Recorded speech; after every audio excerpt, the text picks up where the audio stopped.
Assalamualaikum warahmatullahi wabarakatuh. Kita sebagai seorang pendidik, kita sebagai seorang guru, orang tua, tentu punya kewajiban untuk mengarahkan, membimbing, untuk memberikan motivasi, untuk memberikan masukan kepada anak-anak kita, peserta didik kita di sekolah atau anak-anak kita di rumah. Karena itu menjadi power buat anak-anak kita semuanya. Powernya apa?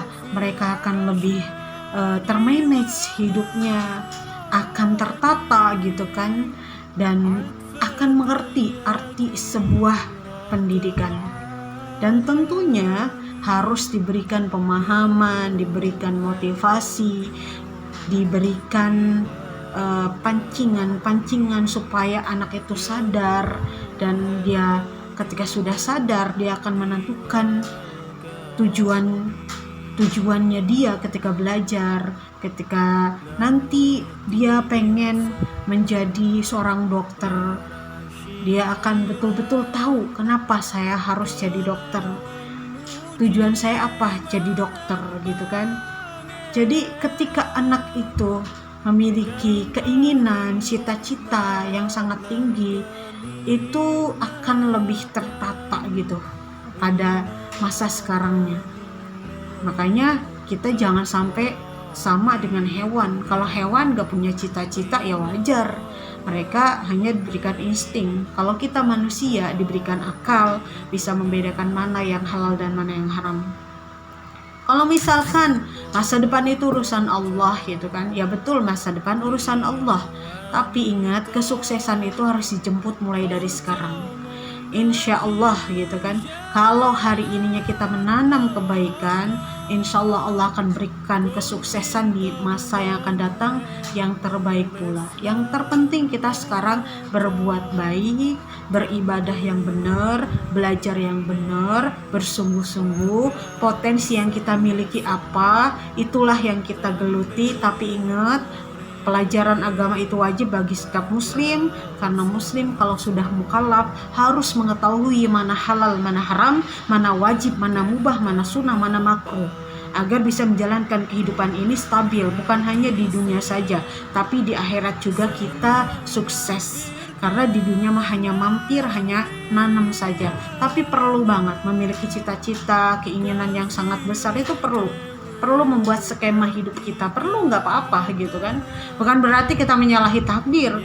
Seorang muslim pasti percaya dan yakin betul semuanya sudah ditakdirkan oleh Allah, sengsaranya, bahagianya gitu kan, rezekinya, mautnya itu sudah ditakdirkan oleh Allah, sudah ditetapkan oleh Allah gitu.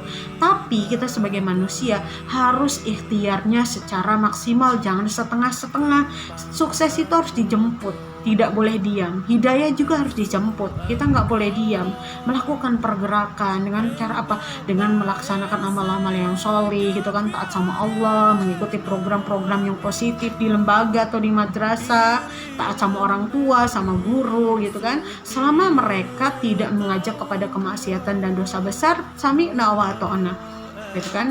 Jadi insya Allah kalau kita betul-betul memiliki keinginan atau mimpi yang besar, maka insya Allah kalau itu akan bisa menata belajar kita sekarang kalau peserta didik, atau kalau kita ya menata hidup kita gitu kan. Jadi harus punya target. Yang namanya kita manusia tuh punya target, nggak apa-apa. Urusan Allah yaitu urusan Allah, biarkan saja. Tapi kita sebagai manusia berusaha semaksimal mungkin, memiliki target, mempunyai impian-impian besar. Contoh, saya cita-citanya misalkan iskariman au mutsahidan, hidup mulia dengan Islam atau mati syahid dan masuk surga gitu misalkan. Otomatis kalau kita punya mimpi besar, mempunyai cita-cita yang besar, dari sekarang kita akan menata hidup kita, bagaimana caranya biar kita cita-citanya tergapai gitu, biar kita mimpinya benar-benar benar-benar nyata nanti bisa masuk surga bersama Rasulullah, otomatis dari sekarang kita nata nih.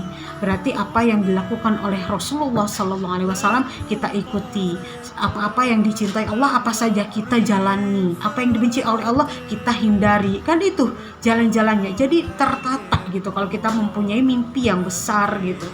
Ya, seorang muslim tentunya boleh mempunyai mimpi urusan dunia juga boleh, sah-sah aja. Pelajari agama itu wajib, mempelajari ilmu dunia itu mubah, boleh gitu kan. Bahkan ketika kita nanti jadi dokter contohnya, ternyata jadi dokter kita karena tidak hanya yang diambil keuntungan dunia saja, jadi kita mengobati tidak memandang secara finansialnya saja. Untuk orang kaya juga diterima, orang yang tidak mampu juga diterima. Tapi orang yang tidak mampu itu tidak diberikan harga yang besar gitu, misalkan semampunya saja berapa gitu kan, itu menjadi ladang jariah kita, sedekah kita, pahala kita di akhirat. Bisa seperti itu, banyak kasus atau ada yang terjadi seperti itu. Kalau nggak salah waktu itu udah masuk berita viral gitu kan, wanita bercadar ya, dokter juga gitu kan, tapi orang-orang yang tidak mampu yang datang ke tempatnya beliau itu tidak diwajibkan bayar sekian, tapi ada kotak infak atau kotak sedekah di depan tempat prakteknya dokter tersebut. Jadi semampunya. Itulah, kalau kita niatnya ibadah pasti akan melibatkan Allah dalam hal apapun, walaupun memang urusannya adalah urusan dunia ya, karena memang itulah kita ini sedang berada di fase ya di dunia. Nah, bagaimana caranya biar kita tidak merugi? Otomatis ketika kita masuk alam barzah, kita sudah betul-betul menanam hal-hal yang positif, hal-hal yang baik, hal-hal yang membuat Allah cinta dan Allah ridho, mengikuti tuntunan Nabi kita baginda Muhammad SAW. Jadi jangan pernah nggak punya mimpi, harus punya mimpi, harus punya cita-cita setinggi langit. Boleh sah-sah aja, nggak apa-apa. Itu bisa menata hidup kita nantinya. Kalau belajar, contohnya saya pengen jadi guru bahasa Inggris, atau misal ya dia pasti bukan berarti nggak belajar mata pelajaran lain, belajar mata pelajaran lain harus diikuti dong gitu kan, tapi dia akan mendalami itu gitu kan, di luar daripada pembelajaran di madrasahnya, sehingga nanti ketika masuk kuliah jurusan bahasa Inggris diterima dan mendapatkan nilai yang memuaskan. Dan ketika sudah lulus dari kampusnya, dia juga menjadi guru bahasa Inggris yang tidak setengah-setengah gitu menguasai pelajaran bahasa Inggrisnya. Nggak apa-apa, punya cita-cita tuh harus, atau pengen menjadi pendakwah internasional gitu kan, itu nggak ada masalah. Berarti saya harus mempelajari ilmu pengetahuan agama Islam pastinya kan, Al-Quran dan hadis gitu kan, fikih dan lain sebagainya, dan juga harus mempelajari public speakingnya, harus mempelajari bahasa dunia yaitu bahasa Inggris, bahasa Arab juga wajib dipelajari karena itu kan bahasa surga gitu kan, bahasanya umat Islam gitu, harus dipelajari. Dua bahasa ini akhirnya orang yang memiliki cita-cita yang sudah jelas gitu kan akan bersungguh-sungguh pada masa sekarangnya ini gitu kan, menggeluti betul supaya cita-cita saya tercapai. Itu nggak ada masalah. Jangan berbicara itu urusan Allah lah depan mah, kita mau gimana-gimana, yang penting sekarang mah sekolah aja, urusan nanti urusan Allah. Tidak bisa begitu, harus diarahkan, harus memiliki cita-cita, harus mempunyai manajemen kehidupan gitu kan, biar segala sesuatunya termanage dengan baik gitu. Jangan sampai kita berpikir seperti itu ya, karena orang muslim yakin semuanya itu yang terjadi di dunia ini, bahkan sebelum dunia ini diciptakan oleh Allah, 50.000 tahun sebelum Allah menciptakan alam semesta ini, makhluk-makhluknya itu Allah sudah menetapkan takdirnya, baik dan buruknya untuk semua makhluknya.